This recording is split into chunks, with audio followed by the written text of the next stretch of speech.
ఇప్పుడు వేరు. అప్పుడు నూటికో కోటికో ఒక్కరు ప్రశ్నించేవారు. కానీ ఇప్పుడు ప్రతి ఒక్కరూ గలం విప్పుతున్నారు. ఎదుటి వ్యక్తి ఎంతటి శక్తివంతుడైనా తమకు ఏం కావాలో వారికి అదే తెలుసు. ప్రజలు దాన్ని డిమాండ్ చేస్తున్నారు.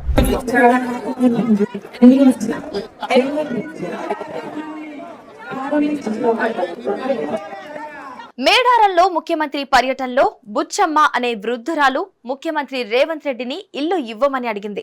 ముఖ్యమంత్రి ఆమె మాటలు విని ఇల్లు కట్టిస్తామని హామీ ఇచ్చి అవసరమైన చర్యలు తీసుకోవాలని వెంటనే జిల్లా కలెక్టర్ను ఆదేశించారు.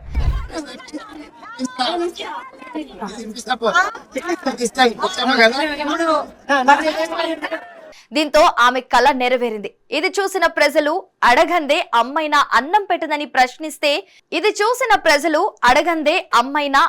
పెట్టదని ప్రశ్నిస్తే పనులు అయితాయని కామెంట్లు చేస్తున్నారు.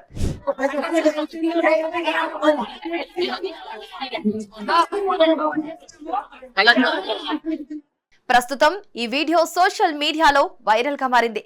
తక్షణమే స్పందించిన ముఖ్యమంత్రి రేవంత్ రెడ్డిని మెచ్చుకుంటున్నారు.